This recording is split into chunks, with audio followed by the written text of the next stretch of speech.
programming to deal with tonight, and I think we're going to have a reasonably short session this evening, which is a pleasant surprise and unexpected bonus. We'll look at the sample programs that I've got that demonstrate shared memory and semaphores, and the lectures for this topic, shared memory and semaphores, and the very large one on scheduling time and memory logging are available for you to download. So much stuff. It'd be insane to get us to do that.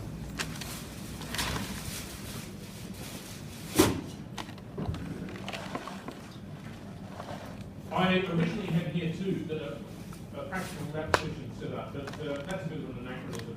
That's a bit of a hangover from the old days when we used to use the remote accessible laboratory to do assignments on UC Linux on 32-bit embedded microcontrollers. We haven't got that anymore. And instead, of course, we're using either rerun the IT server that I logged into last week and ran the demonstration programs on, and I'll do the same tonight, or a virtual machine, or the Linux boxes downstairs on level basement 1. And I don't think anyone's going to have any trouble getting access to a development environment. That's what that session was essentially all about. I used to want to make sure that everyone could log into remote labs and compile a few programs before they got started on their assignments. But I don't think that's going to be really necessary anymore. The installation of the virtual machine is the virtual VirtualBox is very straightforward. Has anyone tried that on their own machine at home and been unsuccessful? No. Who has done it? Done one? Right. Well, if anyone needs their hand held in doing that, we can perhaps look at that sometime later on. I don't think it's really necessary for us to trace down to any laboratory and push the buttons tonight. Instead, next week we'll be looking at the real-time systems analysis, real-time systems analysis at last.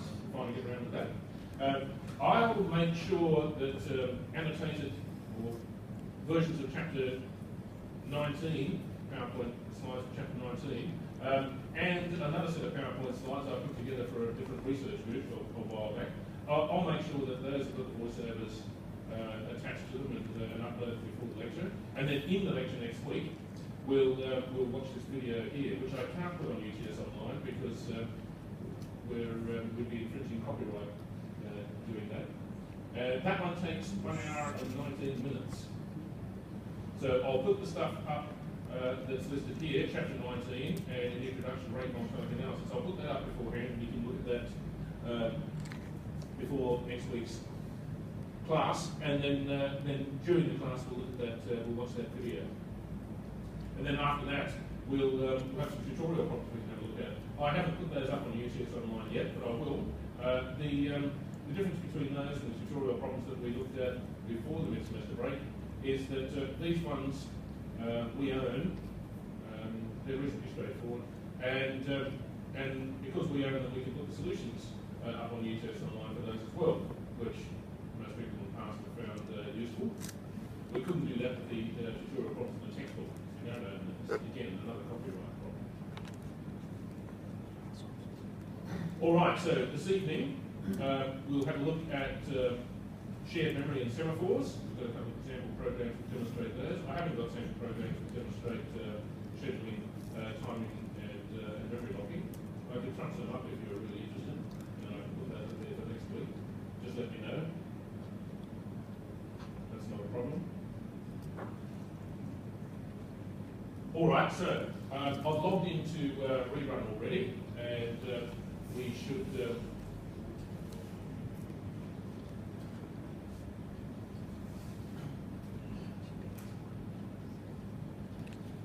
in this directory, find the sample programs. The first one that I want to demonstrate is a pair of programs that use shared memory. Now, we already know about the pros and cons of shared memory as an inter-process communication scheme. We know that it's very fast at runtime, and that it's exceptionally flexible. We can put any shape or form of data in there, including instructions, if we want to, implementing a shared library. But at the cost of having to do some extra work to ensure that we've got correct synchronization and we avoid racing emissions. So let's have a look at how it works. You'll recall from the lecture that unfortunately shared memory has an application programming interface which sort of looks like a file system interface and sort of unfortunately doesn't. With pipes and FIFOs, their original design meant that they had a name in the file system. In the case of FIFOs, they didn't. Pipes, of course, didn't. However, once we access them, we can treat them as files using ordinary file system read and write system calls. Put information into the pipe and to read information from it. Reading ordinary read and write system calls that we normally use for files. That procedure was left behind. We departed from that a little bit when we looked at POSIX message queues. They had an MQ_send and an MQ_receive system call in order to deal with those. And unfortunately, there's a little bit more of a departure between the system calls that we can apply to shared memory and the ones that we would expect to be able to apply in terms of the file system interface. So we've got two sample programs we're going to use. We're going to have a look at here that demonstrate shared memory. We've heard so much about shared memory over the last many weeks. We're finally going to get to see how it behaves in practice now. So we've got two programs. One creates some shared memory and puts a string into it, so a string of characters, and then it goes to sleep for a few seconds, and then it wakes up and prints out whether it was in the shared memory. If in the meantime some other program has come along and overwritten the string that this program put in the shared memory to start with, then we'll have a new string to print out. Otherwise, we'll print out the same ones we had before. It's as simple as that. All right, well, a whole bunch of header files being included there. How do I know again? How do I know which of these header files I include? Do I just include a whole bunch of my favourites and hope for the best? Man pages. Man pages, correct. Thank you. Yeah, whenever we use a system call, the man page will show us which header file or header files we'll need. All right, well, up the top here, I've got a macro, hash-defined macro, where I've declared the name of the shared memory region. And in the other program of the pair that we can use for shared memory, I've got the same hash defined there. That's being a little bit lazy. I really should have used a header file and defined that shared memory region name only once. This is a bit peculiar though. What is it about the name of the shared memory region that might strike us as odd? Root directory? That's right, root directory. Last week, when we created a named plat, FIFO, we put it in the temp directory because the temp directory is available for read-write access by all users, and it sort of made sense to stick the FIFO in the temp directory, and we did. We saw it was there. It was visible, and that kind of made sense. But this time around, it's the root directory that we've got referred to as the container for the shared memory region. Now, that should strike us as odd because the only user that can place information in the root directory, files or directories, is the root user. But of course, this is a server administered by someone else. They haven't given me root user access. I'm just ordinary old Joe user here. Yet it appears that I'm able to put the name of the shared memory region in the root directory of the file system. Why would we want to be doing that? Portability. We can normally expect the temp directory, TMP, to be available on just about any host, but we can certainly guarantee that the root directory will be. Otherwise, we won't have a file system at all. So, putting the name of the shared memory region in the root directory of the file system makes perfect sense in terms of portability, even if it appears to be something that we wouldn't normally have the permissions to do. All right, more on that later. I've got a signal handler here, and it says here a signal handler will be that will ensure that the shared memory block is tidy up properly if the process terminates unexpectedly with a signal. What did we discover occurred last week when we had one of the two programs create the named pipe, and then I terminated it with the interactive control C signal, control C, terminated SIG-int. What happened to the named pipe? Stuck around, didn't it? Sorry? Didn't stick around? Just floated there. Well, it got left in the temp directory, didn't it? And then when I tried to run that same program the next time around, it buffed because it said the file, of course, named pipe, already existed. So when I terminated the program unexpectedly with the interactive signal, SIG-int, control C, the named pipe got left in the temp directory. So this time around, what we're going to do is we're going to ensure that if that same signal appears, we've installed a signal handler, which is separate from our shared memory experiment. Very useful feature. We'll have a signal handler built in, which will unlink from the file system the shared memory region. So if that signal appears now unexpectedly, we will branch to the signal handler. As we know, that's what signal handlers are there for. And in the signal handler, we can see that we've got a call to shm_unlink, which will remove the name of the shared memory region from the file system. All right, that's good. We learned something from last week.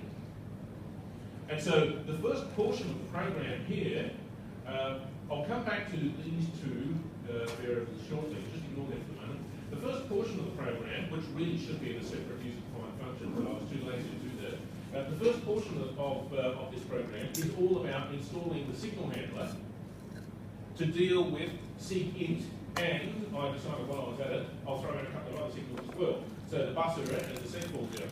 If any of those three signals appear now, that signal handling routine will be automatically invoked, and it will mean that our program will have the handler tidy up the shared memory region, get rid of it for us, because our process is about to be terminated. We won't be able to do it. What I've done here, which is very naughty, is what?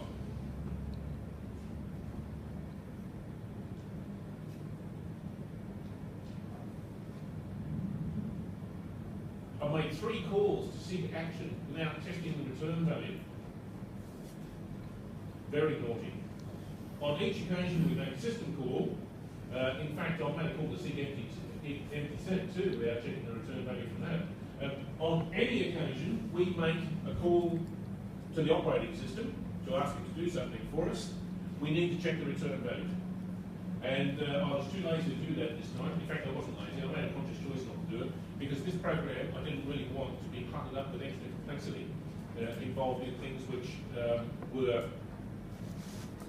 peripheral to the real experiment, which is demonstrating the shared memory. So in any real program, like a program that you would submit as a solution to your assignment, of course, every system call will have the return value checked. I just took a shortcut this time around to keep things simple. Okay, on to the important part of it now. Creating the shared memory region. We do that with a call to shm_open, and we refer to, we offer the shared memory region a name, and then we've got flags and modes. There are the flags. Open it for reading and writing, create it if it doesn't already exist, and allow us to set the size of it. So what those 3 flags are all about.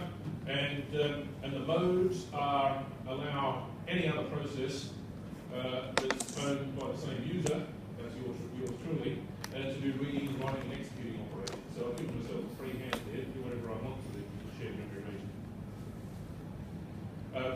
This time round, I've done things properly, and I've checked to make sure the return value is catered for. But of course, the return value I'm going to store because that's going to be the file descriptor. So that's what this integer variable d up here is all about. I said we'd come back and talk about that. An integer variable will be the file descriptor, and that so far looks much the same as it did last week when we created a type where we had an array with 2 file descriptors in it, and the named type where we opened it through the file system and got a file descriptor back. So this time round, creating the shared memory region, we've done much the same as we did before. Give it a name, set the flags and permission bits, and then store the return value in a file descriptor and check to make sure that the operation was successful. Here, of course, is the cache that will take care of it if the request for the shared memory region wasn't successful. Okay, after that, we set the size of the shared memory region. So we create the shared memory region using shm_open. In the other program of the pair, we won't create it, of course, we'll just open it. We'll have a look at that in a moment. So we create it using shm_open, then we set the size of it using ftruncate. And I mentioned in the lecture that the name of that system call is a little bit misleading. It sounds like we're cutting the shared memory region off, but in fact, we're specifying the size of it by identifying it by its file descriptor, and then by the number of bytes that we want the shared memory region to be. 1024 bytes in this case, the number I've pulled out of the air.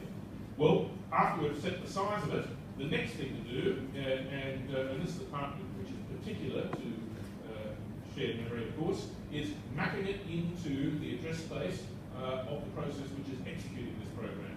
And that's what the mmap system call does. Back up the top here, the other of the 2 variables, which I said we'd come back and have a look at, is this one here, ADDR, which is the pointer to character. And what we can see is that it is being assigned an address. That's what a pointer to a character is, of course. It's being assigned an address that is being returned from the mmap system call, which again, I haven't checked to make sure it's been successful, and I really should have. So I've typecast the pointer that mmap gives me as pointer to character, because it will give me a pointer to void. It doesn't know what variable type I'm going to put in the shared memory. Obviously, it's going to be character variable this time around. So we will typecast the pointer to void to char star. If it was floating point numbers I was putting in there, it would be float star. Or integer variables I was putting in the shared memory, it would be int star, of course.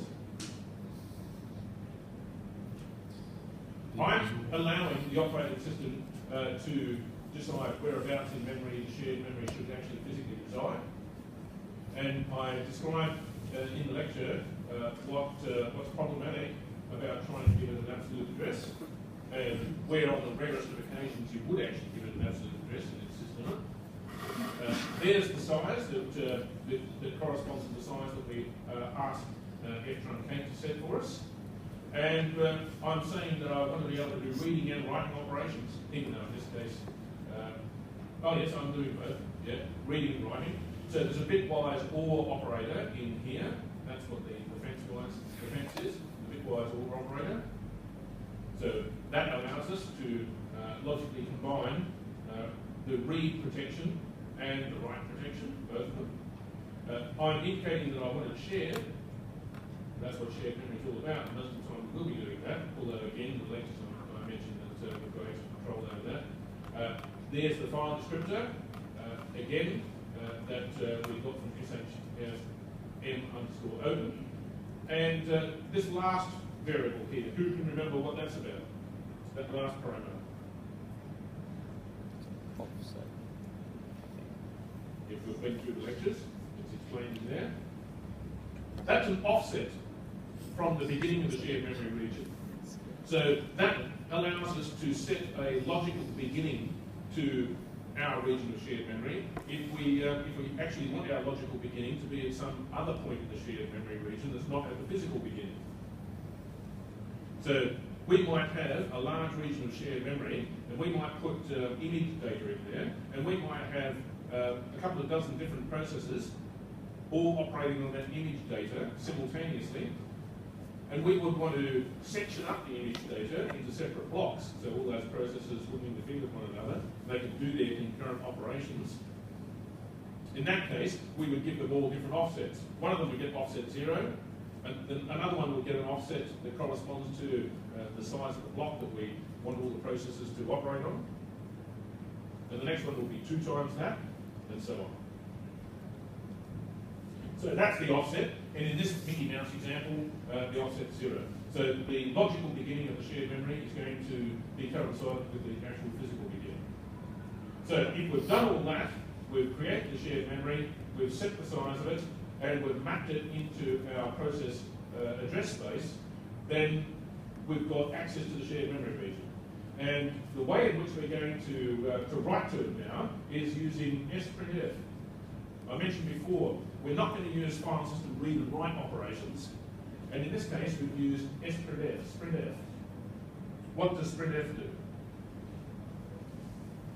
How does it differ from ordinary old printf, the formatted printing output statement? Prints it to a string, not to standard out? Yeah, close. It prints it to a buffer. That's right. Prints it to memory, basically. So what I'm telling the C runtime library to do now is use sprintf and output this string from the process, but not to the standard output device, as is normally the case, but output it to memory starting at this address here. And of course, that address is the pointer to character which we've given the correct value to from the map system call. So we've got a pointer to the shared memory region, and sprintf is going to allow us to write this string of characters into the shared memory. What I've done then is turn around and use ordinary old printf to print the contents of the shared memory region using the %s format specifier, which we've all used before, to the standard output device. So after I've written this into the shared memory, I've printed to the standard output device so we can see what's going on, that very same string from the shared memory. Then I'm sleeping for 10 seconds to let some other process have access to the shared memory region. Maybe it will, maybe it won't. Then, after sleeping for 10 seconds, we'll wake up and we'll print out what's in the shared memory region the second time. Maybe it's changed, maybe it hasn't. And then that's the end of the experiment. We make a call to munmap, and then we make a call to close the memory region, close the shared memory region for reading or writing, and then this function here, clean up. Where have we seen that before?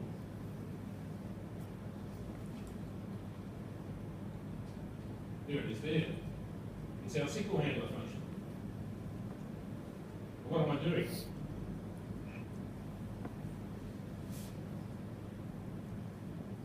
Well, the SQL handler function is just any other function, like it obeys all the rules of the C programming language. So I can call it like any other function, which is exactly what I want to do down here.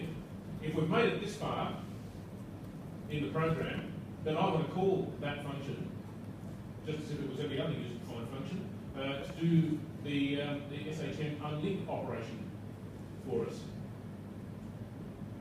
But of course, that function will be automatically called if any of these signals appear on the C before I get around to calling it in the normal or conventional way. So that function can be accessed by 2 different mechanisms. Either the signal will arrive and it will be automatically invoked, or I'll call it myself in the usual way. All right, pretty straightforward. Over here in this other terminal window, we'll have a look at the program which is going to act in conjunction with the one we've just looked at. The one we've looked at is this one here, SHM_reader. The one we're going to look at now is writer. So it will be the other process that accesses the shared memory. This one's simpler. All it does is create a string that it's going to put into the shared memory region. It opens the shared memory region. However, it's not going to open it and create it in a that doesn't already exist. The other process, executing the other program, is going to do that. So this one only needs to open it for reading and writing. In fact, it really only needs to open it for writing. I could have put O underscore WR only there, write only. That would have worked. And the same permission bits. Here, again, I've checked to make sure that the operation's been successful. The SHM underscore operation has been successful. And if it hasn't, then we'll print out a message and terminate. Otherwise, we do the same operation we did in the previous one, is get the address of the shared memory region and map it into our own process space.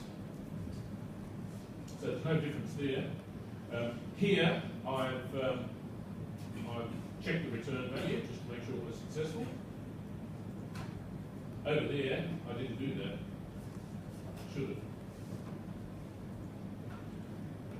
Okay, so if it is successful, we're going to print the message to the user now on the standard output device, saying I'm going to write this message. Then we use, again, the sprintf runtime library function to write the writer's message into the shared memory region. And then we're going to tell the user that we've done it, so we'll be able to put our finger on what's going on inside the machine environment properly. There's the message, it's been done. And then, of course, we will unmap and close and unlink. In fact, we shouldn't really be doing the unlink operation. We should leave that to this process. In fact, I'm going to fix that right now. That shouldn't be there.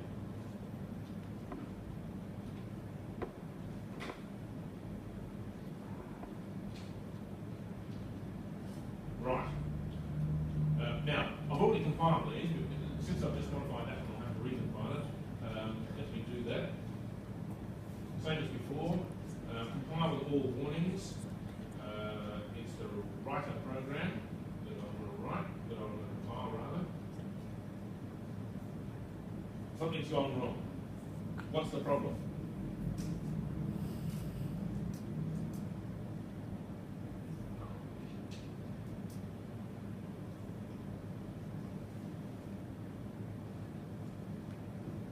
Is there a syntax error in the program? No, it's not. So it's not the compiler that's complaining. Who's having a whinge here? The linker. Yeah, that's right, the linker. LD, remember, is the name of the linker. The link is automatically invoked by the compiler when we ask it to create an executable program for us, which is what we're doing there. And the link is having a whine because it's saying that it doesn't know about this symbol here. It can't find that in any library. So what I'm going to do is this.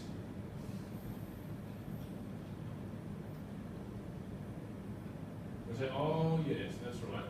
We're supposed to link with the real-time library. Not just the standard C runtime library, but the real-time library.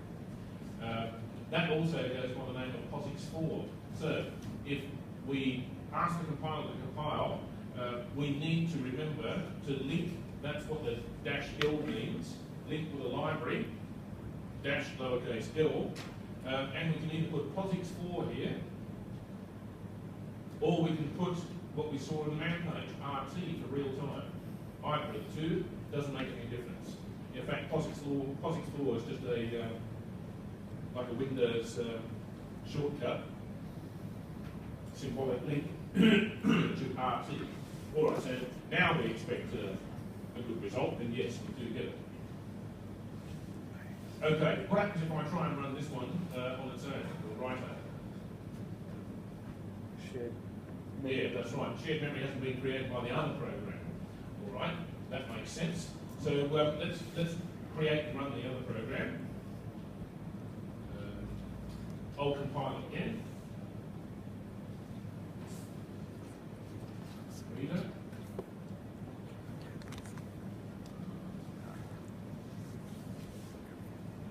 Full library.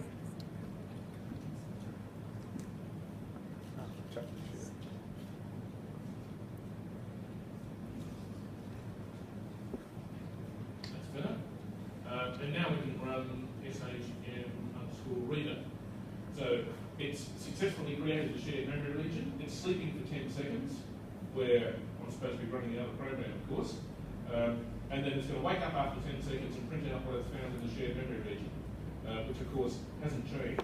So this was the string that it put in the shared memory region to start with. And we didn't modify it, we didn't run the other program in that intervening 10 seconds. And so it's woken up and printed the same string that it put in there before. That's fine. Just before we run it properly, let's check the contents of the root directory.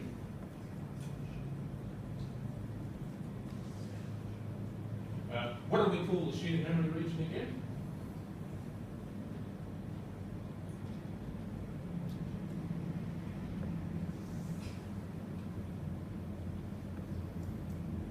my_shm2. All right, clearly that's not in the root directory. I've just typed ls-las / the root directory, and it's not there. These are listed in alphabetical order, of course, and it's not there. Okay, that's good. We wouldn't expect it to be, would we? All right, so now I'll run it again, and it should be there now, but if we get back over here and have a look, we don't see it. So I'm looking in the root directory, no my shared memory region. What's happened?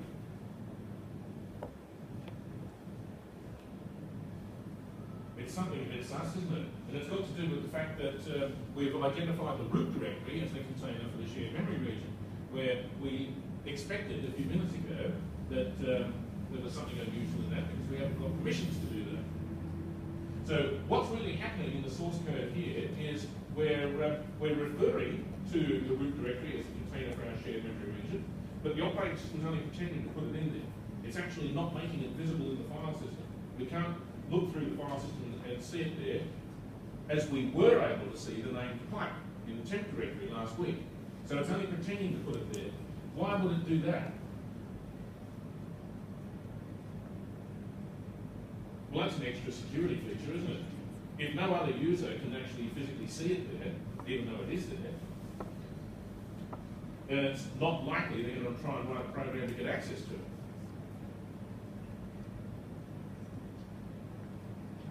So only the programs which have been constructed beforehand to know about the existence of the shared memory are the only programs which really should be allowed access to it anyway. So all that kind of makes sense. The operating system's hiding it from processes which have no right to know about it.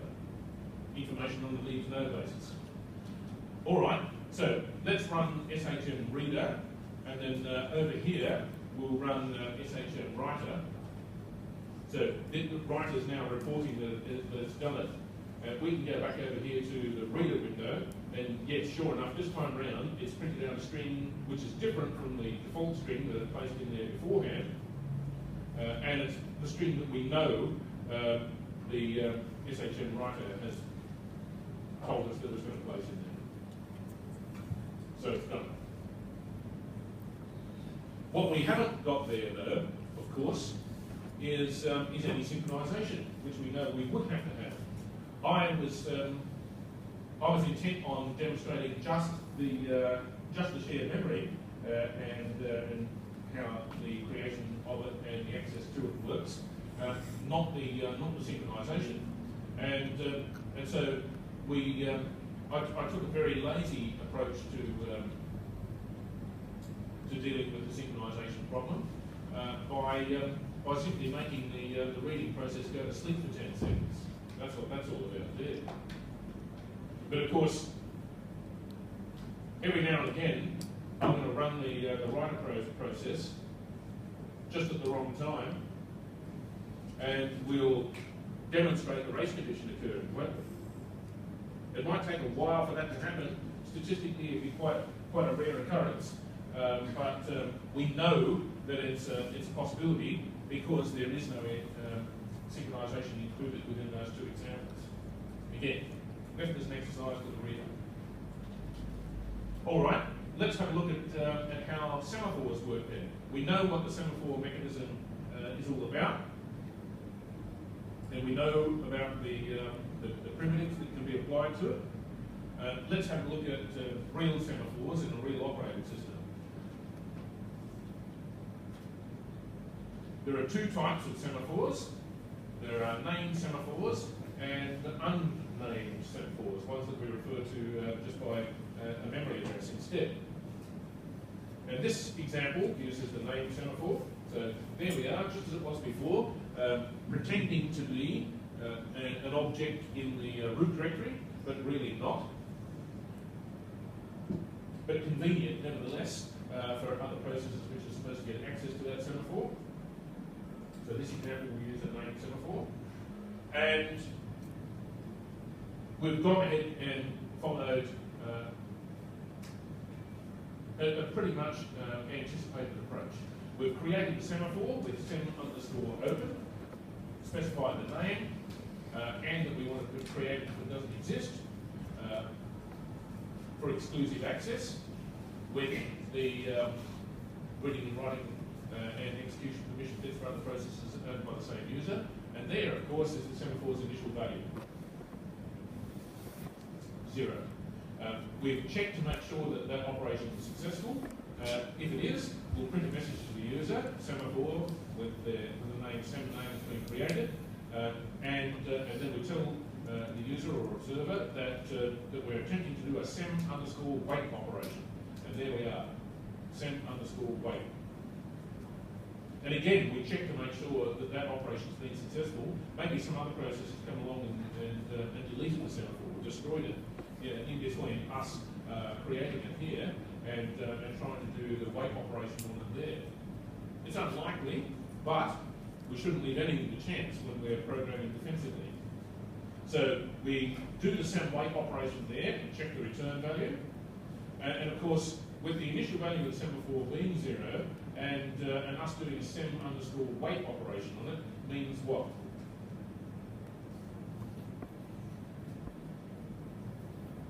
Means that our process is going to be locked at that point. It won't get past this system call here while the current value of the semaphore is 0, of course. So the only way we'll get down to this portion of the program here is if some other process has come along and incremented the semaphore, done the corresponding send-post operation for us. When that happens, we tell the user that it has happened. Then we can close the semaphore. We do all the tidying up just as we've done before. Close the semaphore, unlink it, and then our program exits. The experiment is complete. So over here, of course, we've got the send-post.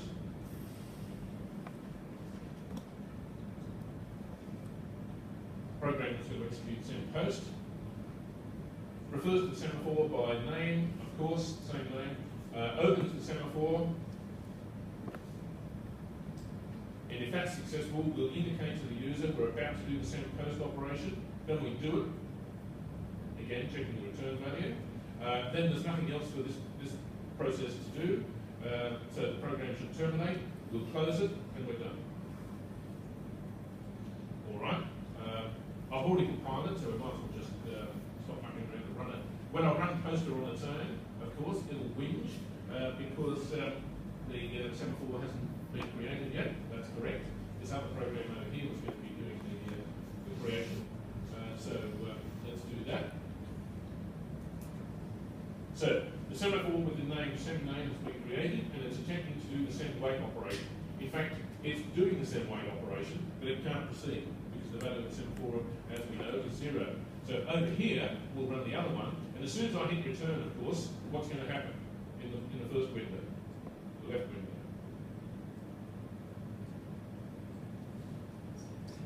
Yeah, that's right. It's going to say thanks. It'll become unblocked. That's if all goes well. That's their expected behaviour. Yes. All right. So it's done. Again, in the interim, that semaphore would have a name that only pretends to exist in the root directory. It wouldn't actually be visible there. But the processes that need to know about it, of course, can refer to it by name, just as we've seen happen with the name points and the shared memory before. Okay, so who's got questions on those example programs? clearly what we should be doing is combining those two in a satisfactory way to guarantee exclusive access to the shared memory region, rather than just having one process go to sleep for a while, hope that that's enough time for the other one to do the operation that it should. In any real scenario, that's what we would expect.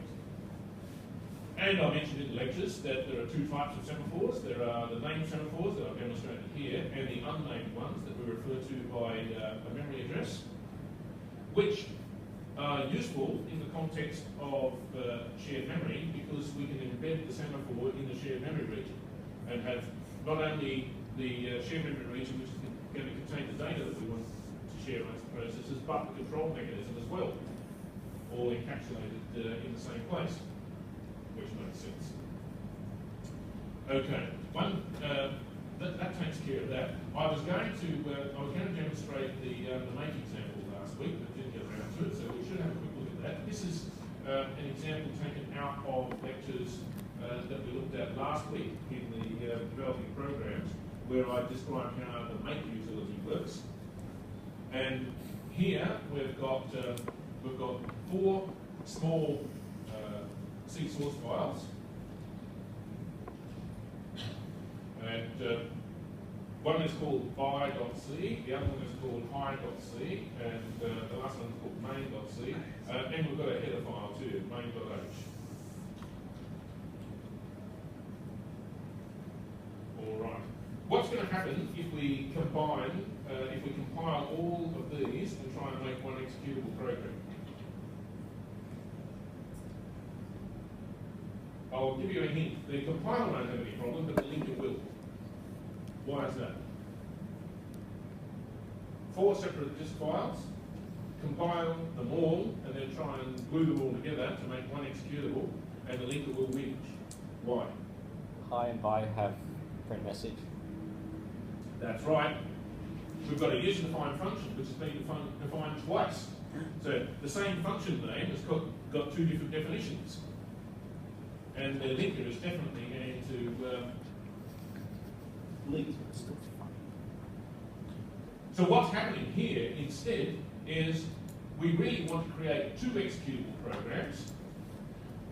Each one will have this function bound within it, of course, the main function. We need a main function in the C programming language.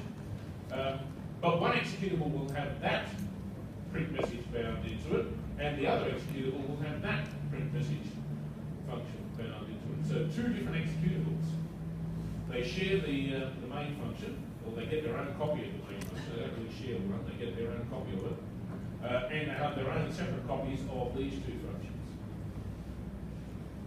Well, we could type all those commands on the command line and get that to happen. We would get the compiler to compile without linking by using the -C command line option instead of the -O command line option that you've seen me use before. So -O there tells the compiler to compile and to invoke the linker, and that the output file name we want, that's where the O comes from, the output executable file name is going to be shm-reader. And if we just wanted to compile instead, then what we would do is we wouldn't need the linking operation, of course. In fact, yes, let me do that.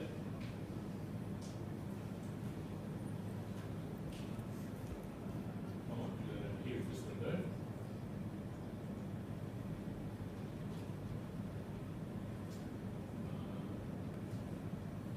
Right, so let's have a look at the files that are in this directory. This is the directory that I have got the sample programs in it that do the shared memory and the semaphores. So there we are, shm-reader, that's the executable program. shm-reader.c is the source. Same thing with writer and writer.c, and waiter and waiter.c, and poster and poster.c. There are no separate object files there. But if I wanted to get the C compiler just to compile reader.c but not link it, then I can do that by invoking the compiler as usual with all warnings, but this time around just tell it to compile shm-reader.c, and of course I don't need to link the real-time library after it because I'm not doing any linking. So it should be happy now, and it is. So when we look at all the new one. There's the object code.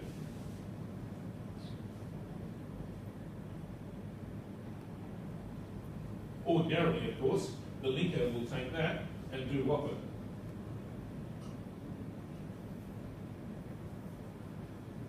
Connect it to other dynamically linkable libraries and make an executable program. Because that's obviously not executable by itself. It's only an object module. Okay, so over here, as I mentioned before, getting back to our main example, we've got the 4 C source files and the instructions on how to build them in the make file. And the instructions here say get C files and compile them into .o files by doing this operation here. And the syntax for this make file is reasonably straightforward. It looks a bit confusing, but it's not very complicated. The $sign with something in brackets is a macro. How do we define what a macro is in general terms? We've got them in the C programming language. What is a macro? Short supercode. Sorry, mate? Short supercode. Yeah, it usually is. But how does it actually work? I mean, how does the compiler deal with it? Doesn't it start with the preprocessor? Yeah, it does. The preprocessor does all the work on it. We use the hash define preprocessor directive to specify a macro name and then a macro body. And all the preprocessor does is parse its way through the source code, and wherever it finds that macro name, it cuts it out and pastes in the macro body instead. So it doesn't do any compiling, it just does text replacement. Cut and paste. Well, that's what's happening here too. I mean, the syntax is slightly different from the standard C programming language. We've got $, open brackets, uppercase CC, close brackets. All that together represents a macro, and CC is the name of it, and it will simply be replaced by GCC. The point of doing that is, if I've got the GNU C compiler installed on my system, then it's good to go. If I've got the Sun C compiler installed and not the GNU C compiler, I would need to change the reference to the compiler, in which case I would edit this line and just make CC equal to CC. Or if I had some other compiler, maybe the Intel compiler, and it's got a different name again, I would simply modify the name of the compiler, the executable name of the compiler, at that one point in the make file, and at all other places where it's referred to, it'll be replaced by this macro here, CC. Same deal with these flags here. I'm saying compile with all warnings and optimization level 2. And I don't have to repeat that all over the place. Instead, I'll call that C flags macro and stick that in here. And then the $sign and the star is simply a wildcard for any C program name. In this case, it's pi.c and y.c and main.c. All right, the next line in the make file says, in creating main.o, the object module main.o, the only 2 files that are important are these two, main.c and main.h. And we create main.o by simply invoking the compiler with the -c command on this file main.c. When we want to create the executable program called hi, it's dependent upon that object module and that object module being glued together. We've just found out how to do this one. That's there. Where have we found out how to do that one? That's up here. So the compiler now will be able to create an output executable program name called, which is just going to be pi, by getting the linker to link together pi.o and main.o. And the same thing with bi.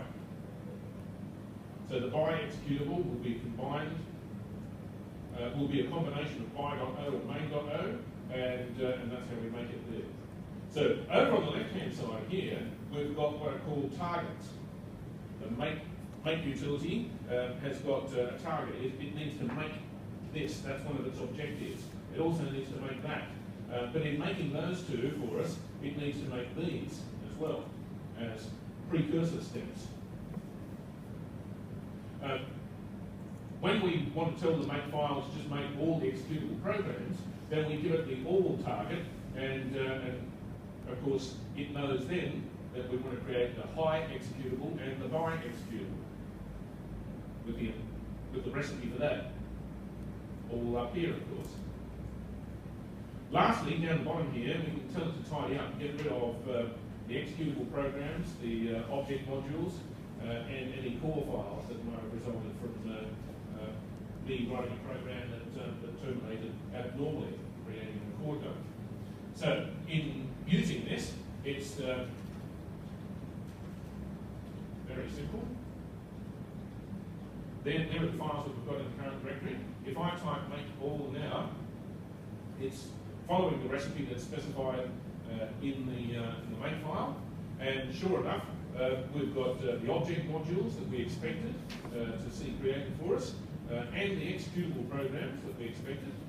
That's good, and we can go ahead and run those now. They're not very interesting, but they are executable programs. That's fine. If I wanted to modify one of them now, though, say I wanted to edit high.c and do something in here.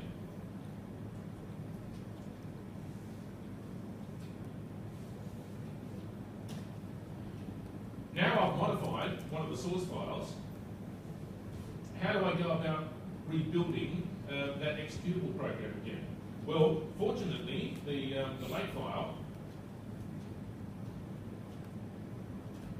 will identify that the only file that's being edited is this one here, and that the only files that are dependent upon that one are this one here and that one there.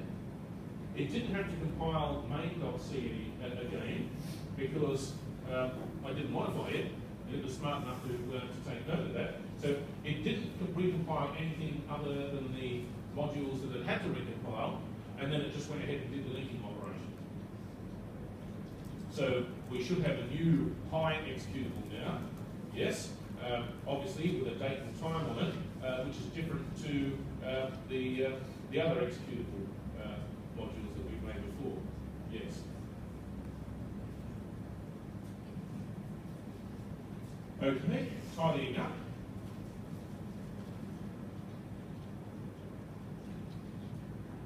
And that's what it went back to the original condition. Any questions on that stuff? That's it, yes? If you don't specify all or clear and you just type make, what command does it? It should do all. All of them? Yeah, it doesn't. It should do all. Now, that's going to be useful to you if, in terms of the assignment, you come up with an elaborate program that consists of many disk files, or you're creating a program which perhaps uses a library that someone else has created before, and it consists of lots of disk files, and you need to recompile it. Right? Under those circumstances, you'll need to know a bit more about this, and perhaps you need to come and see me about it again in a following class, in some later class session. Otherwise, you won't need to worry about it. But you'll probably see the same sort of thing happening again at some point in the future. The other development tools like Visual Studio, they've got their own versions of doing exactly the same thing. All right.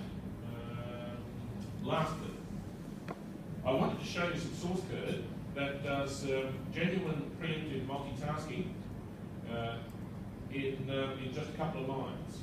Well, a couple of pages. Just so that you understand that this stuff really isn't all magic. We've talked about context switching before, and we know what it is, and what we should do. And task creation, we know what that is. But I want to show you in just about 3 pages of source code here how this can actually be made to happen in a very, very simple way. This is not examinable stuff, but it's a useful demonstration. And if any of you are interested in this, you can email me sometime and I'll send you the source code. But it's not. It probably won't be a great deal of use to you because it requires it's PC hardware platform specific, and it requires a direct access to the hardware. So you can't compile this and run it on a modern Windows box because it wants to access the hardware directly, which Windows prevents these days. But in the good old days of MS-DOS and its clone operating systems, and 16-bit Windows, which was basically not much more than DOS extender, then these things were ways in which we could get multitasking to happen, true preemptive multitasking. Okay, a few bits and pieces that are relevant. You don't need to understand all of this stuff. I'll just point out the important stuff, and you can get a bit of an idea of what's going on and see that, again, it's not all magic. There are 2 unsigned integer variables up here, which are arrays. And what I'm going to do is I'm going to create 2 independently running tasks here that will be automatically preempting one another using the IBM PC's real-time clock, which ticks 18.2 times a second, every 54.8 milliseconds or something like that. So every time the real-time clock ticks, it sends an interrupt to the processor, and I've got these 2 tasks being switched every time that occurs. The tasks themselves, they simply print out characters to the screen. So here are the 2 tasks, that's it. Task A and Task B. And Task A prints out uppercase A characters and Task B prints out uppercase B's. That's all they do, one after another. This loop in here simply is a bit of a time delay. We print out a character, then we go around in the loop 1,000 times. There's a busy waiting loop, and then we print out another character. And that's all it does. So it prints out strings of A's and B's quite quickly.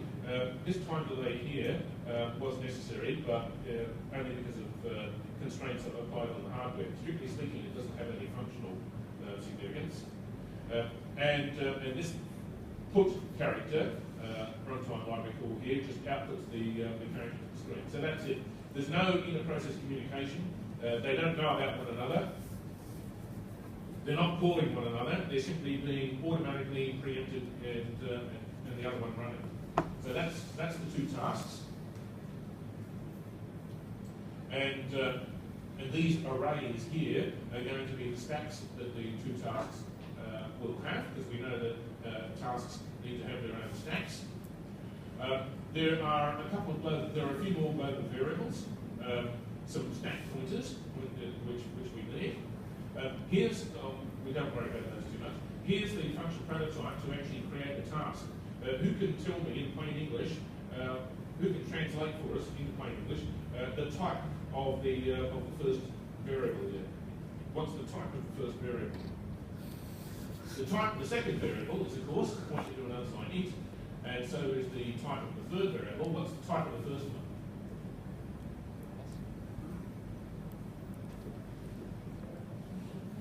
Sorry, mate?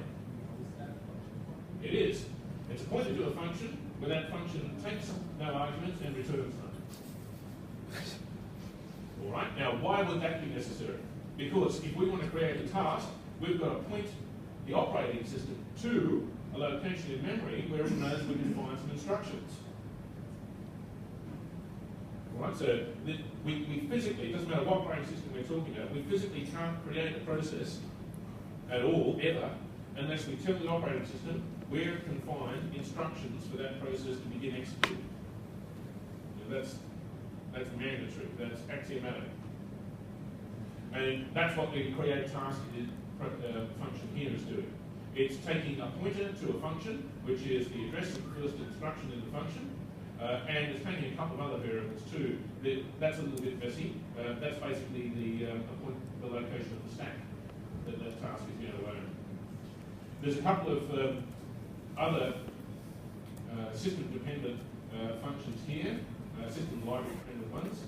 I'll demonstrate what they mean in a moment. There are the function prototypes for the actual functions themselves, the tasks that are going to execute those two functions. There are unfortunately a couple more global variables, and I'll prototype the main function. So here's the main function. The first thing it does is it tells the particular runtime library we're going to be doing, that we're going to be using, to do direct video RAM output. That's because the ordinary printf function that we use, the standard C function printf, is not reentrant. What's reentrant mean?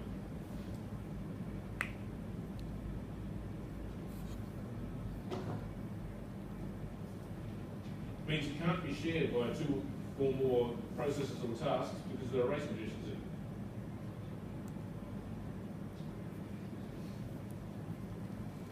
So the standard C runtime library function printf cannot be simultaneously called by two or more threads or processes because there are race conditions in it. And so I've used instead, that took a while to work out too. Instead, that's why I'm using this put character runtime library function here instead of printf, because it's shorter and simpler. And I'm saying do direct output to the video RAM, memory mapped video RAM, instead of out through ported I/O. Then we create the two tasks. So we've got the pointers to the functions there, task A and task B, and we've got the stacks and the addresses of the stacks, because we know that processes need their own stacks. It would be neater to conceal this stuff here. It would be neater to have the stacks created in another way, but because I didn't want to do stuff which was too elaborate, that's why it's a cheap and nasty array, which is actually going to be used as a stack instead. So it looks like an array in the C programming language, but that memory region is actually going to be used as a stack. Stacks of both processes. Then down here, I've got some system-dependent function calls. What these ones do is they find out whereabouts in memory the address of the interrupt service routine is for the timer.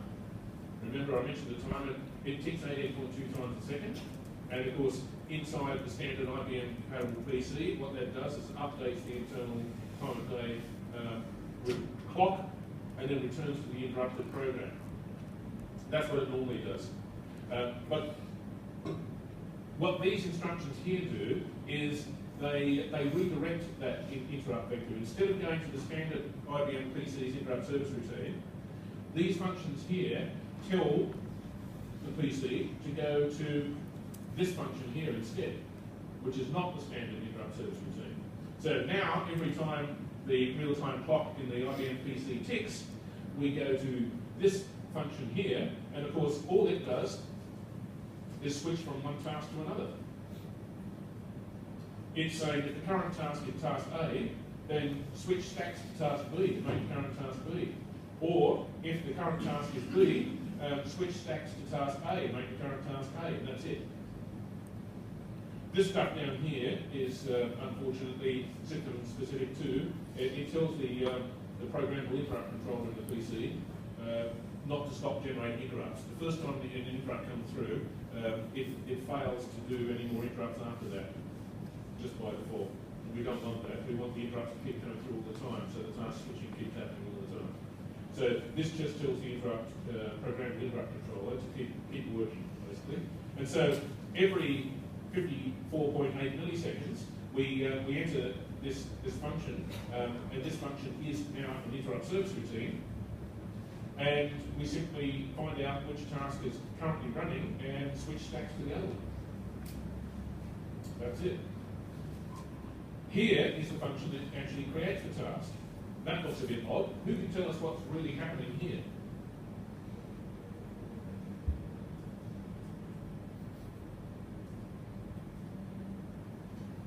That's probably one of the weirdest looking functions you've ever seen.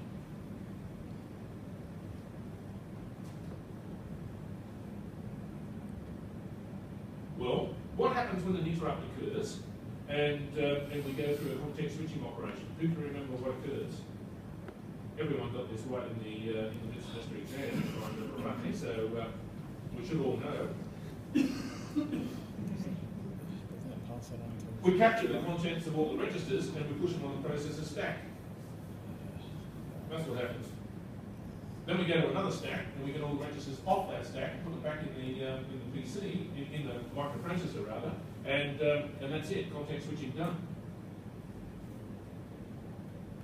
What this particular function does is it sets up a stack to make it look like some context switching operation has occurred sometime before.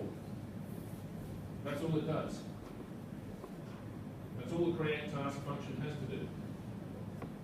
Because in normal mode, we're just getting the contents of the registers, putting them on the stack, going to a different stack, putting the information there back into the registers. If we want to create a task, all we need to do is come up with a stack with register values in it that looks like a previous context switching operation has occurred. It hasn't. We've set up a fake context switching scenario by doing this.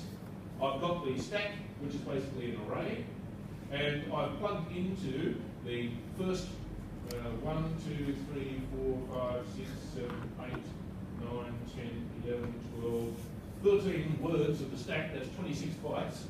So the first 26 bytes of the array I have set up to make look like a stack with all the registers in the same order that I know the IBM PC hardware is going to stack all the registers every time an interrupt occurs.